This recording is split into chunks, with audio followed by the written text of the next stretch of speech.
Hey guys, how's it going? So in this video, we are going to be talking about Luckin Coffee getting delisted from the New York Stock Exchange and Hertz equipment going bankrupt.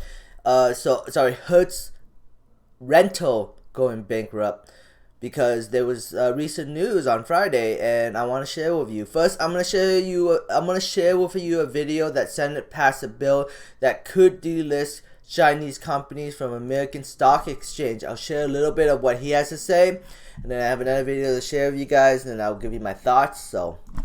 And Senator, before we let you go, I want to ask you about the Senate today approving new legislation. You co-sponsored this bill, and it could ultimately bar many Chinese companies from listing shares on U.S. exchanges. I just want to get your thoughts on this bill, just why you thought it was necessary to push this through now, and also is it an effort really to get China to play fairly at this point?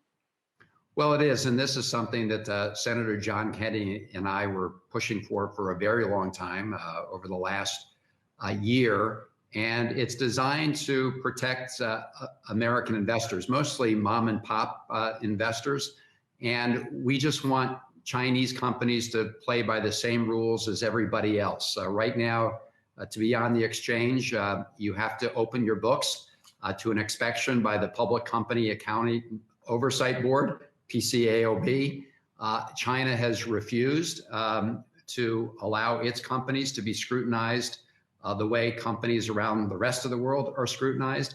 And that exposes American investors to unnecessary risk. In fact, back a number of years ago, American investors took about a $40 billion hit because of misleading information from some of these companies. So this is an important step forward for transparency.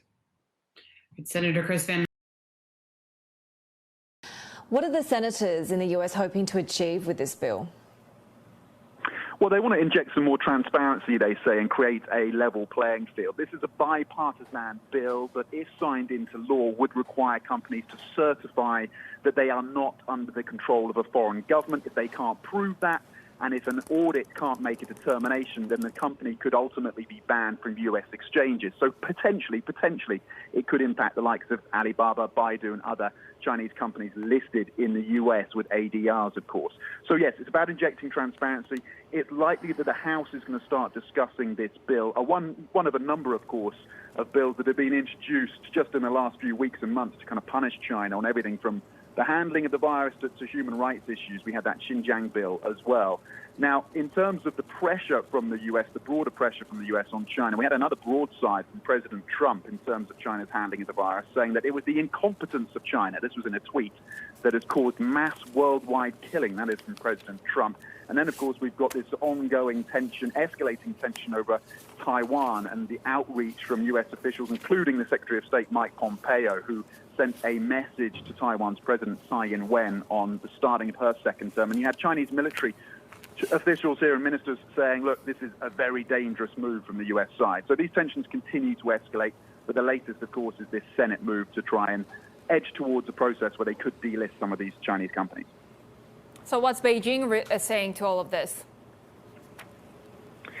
Well, Beijing so far is, to some extent, playing wait and see. I mean, you've got, in terms of the November presidential elections, there's an understanding here in China that China will be hit as a result of that, as part of the political machinations in Washington. In terms of what's happening at the corporate level, you've already had moves, of course, by the likes of Alibaba to go and have secondary listings in Hong Kong. And then in terms of the technology confrontation that China's facing, they're actually drawing up a blueprint that could involve injecting about $1.4 trillion into technologies ranging from 5G to AI software.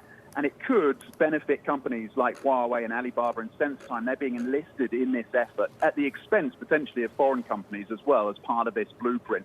And part of it as well is to try and accelerate China's move away from dependence on foreign technology. So we're expecting to get more details on this blueprint, which could be quite significant, at the National People's Congress, which kicks off on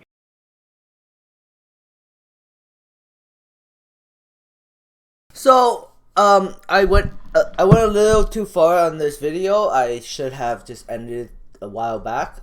Might get demonetized for putting these two videos on, but oh well, it's useful information, right? I think so, but and you don't have to look it up, or you can if you want to watch the rest of this video, but the rest of the video talks about something completely different, so you can listen if you want. But so yeah, companies like Baidu and Alibaba could get affected by this bill, so there's a lot of uncertainty when it comes to investing in Chinese stocks. That's why I tend to stay away from Chinese stocks. I did gamble a little bit on Luckin Coffee because I thought it would bounce, but it failed. Anyways, I would appreciate a thumbs up for this video. It might help my channel grow, it might not, but every YouTuber asked for it, especially Graham Stephan, and you know, he's grown his channel. I used to watch his channel when he had like 100,000 subscribers. Now he has almost 2 million subscribers. That is insane. This guy is just, you know, he's making buckets of money right now from YouTube. So anyways, so yeah, Luckin Coffee, you know, you know, there's a possibility it may not get delisted, definitely. And if that would be the scenario, the stock could bounce back and double your money, or you could lose a lot more money from where you currently are. Because if it goes back to $6, you literally double your money or more. I don't think it will. I think that this is what I think will happen. I think that it will go all the way down to 0, and then it'll get delisted from the Nasdaq, and you will lose 100% of your money unless you sell out. But not financial advice. Not financial advice. So, you know, if you want to hold your stock and hope it goes up, then, you know, maybe you hope that there's some massive news in the pipeline, and you can hope the stock makes a miracle recovery and you can make some money off of it. Personally, I'm not going to gamble on Luckin Coffee. I did gamble with some call options, and they got temporarily halted, and that kind of, you know, well, I would have lost those call options anyways. Could have sold them out for a little bit of coin, but it completely got locked up, so it kind of sucks. But yeah, like I said, if you want to gamble on Luckin, you can. It's up to you. So this is an article, the U.S. Senate bill that could delist some Chinese firms, and according to this, the Chinese coffee chain since sacked by. So basically, yeah, they fired a bunch of people, and on Tuesday, Luckin said that Nasdaq exchange had notified the company of plans to delist it due to concerns over fabricated sales and disclosure failures. Its shares will trade on the exchange pending outcome of an appeal expected within 45 days. So, you know, like I said, Luckin Coffee is very dangerous investment. If you want to gamble on it and say it won't get delisted, you could double or triple your money, or you can lose it all. It's what you're willing to risk, right? It's definitely a very, very risky stock with some high returns. So, you know, that's my take on Luckin Coffee. And then there's another article from Motley Fool. Banks are going after Luckin Coffee and German's assets. So yeah, that title alone doesn't sound good. You can read the rest of the article yourself, but it's just do your own research on Luckin Coffee. I do not recommend this company at all. So yeah. Anyways, lastly, let's go talk about Hertz. I made a video a couple days ago about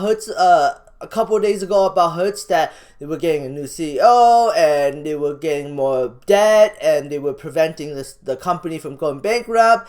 And then a couple of days later, boom, oh, we're still going bankrupt. And then the stock dropped because, you know, this is the Hertz. This was published on May 23rd, 2020. So this was published today. Hertz filed for bankruptcy protection, unable to withstand the virus that crippled the global travel with it, the heavy indebted 102-year-old car rental company business.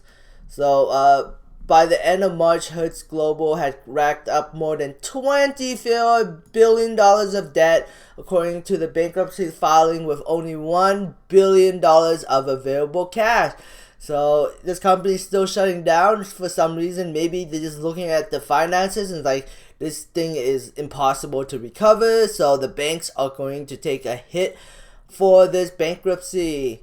And there's going to be so many cars that's going to hit the used market because Hertz has a lot of cars. Hertz is was ranked number 2 or something for rental car companies. So this is really bad on Hertz. And the stock is, I think the stock will probably keep going down from here. I'm not going to short it. I'm not going to play I'm not going to play options. I'm just going to personally stay away from it because there's too many unknown factors on it. Sure, maybe I'm wrong. Maybe, a miracle happens and they don't file for bankruptcy and the stock shoots up. Could, but you could lose a lot more money too. Stocks are valued as much as rich people are willing to invest. That's why at one point on February 17, 2020, this stock was sitting at $20. It's lost almost 10x of its value, and now it's on 90% of its value. Now it's trading at $2.84, and I think it'll go lower, and I think they will still bankrupt. But again, we'll see. That's my opinion. So, anyways, thanks for watching, guys. I hope you enjoyed this content. Give me a thumbs up. It helps my channel grow. Subscribe for future updates, and have a great day. Bye.